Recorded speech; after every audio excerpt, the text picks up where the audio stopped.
Façamos o homem à nossa imagem e semelhança. O primeiro capítulo do livro do Gênesis evoca o mistério da criação, e de modo particular, da criação do homem.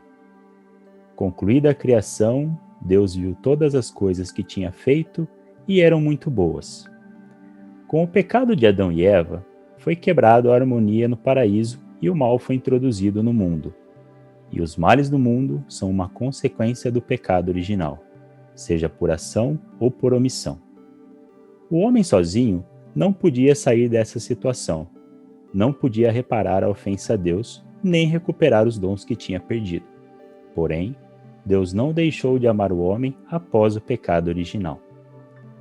A festa de Páscoa judaica relembra a saída dos judeus do Egito, e por isso celebra a liberdade com o fim da escravidão, na travessia do deserto para a Terra Prometida.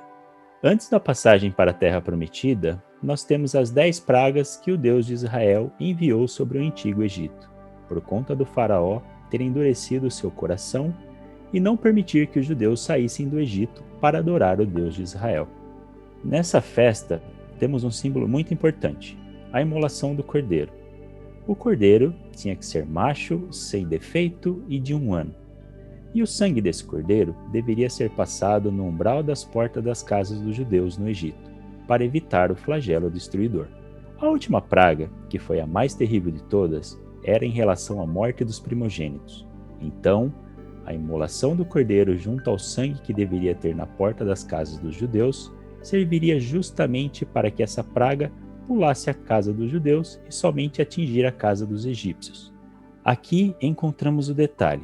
A palavra Páscoa, em português, deriva do termo em hebraico Pessa, que significa passagem, ou passar por cima, em uma atitude de salvar os primogênitos judeus.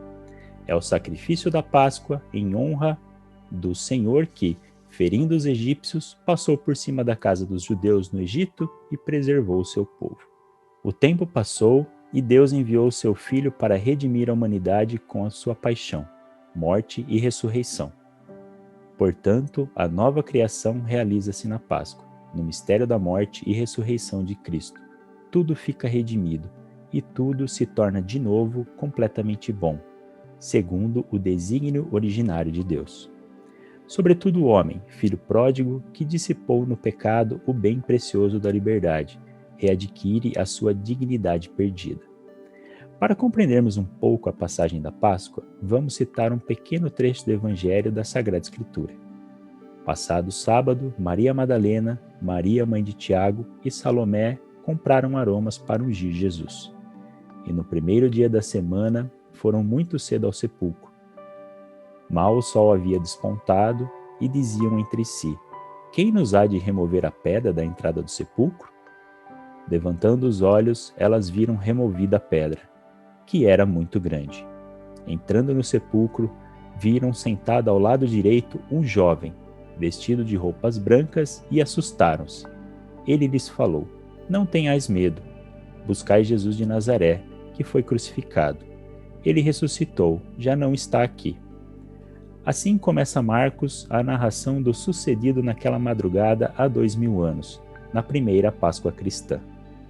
À luz dessas palavras, a perspectiva da morte muda.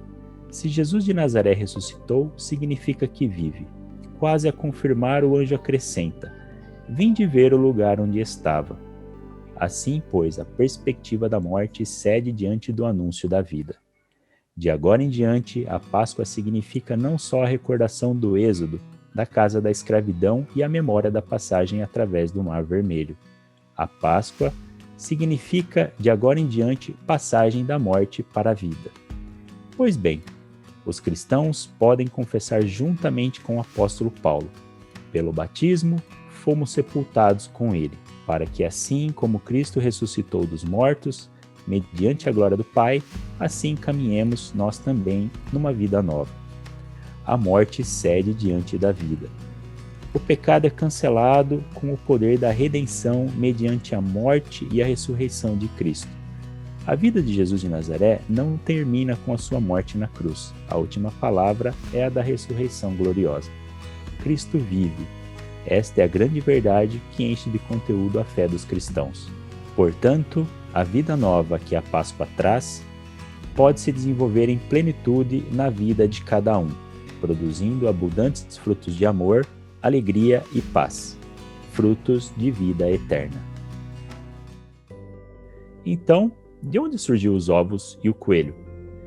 Para explicar, precisamos primeiro falar sobre os símbolos da Páscoa contemporânea.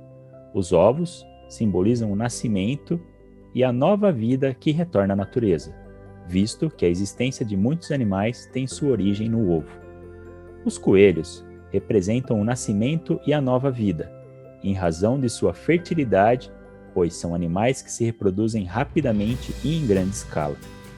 O domingo de Páscoa celebra a ressurreição de Cristo, simbolizada pelo ovo, significando o nascimento à nova vida.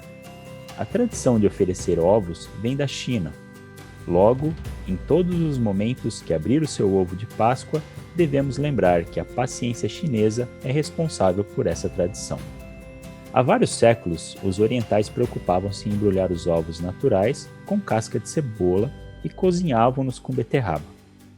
Ao retirá-los do fogo, ficavam com desenho mosqueados na casca.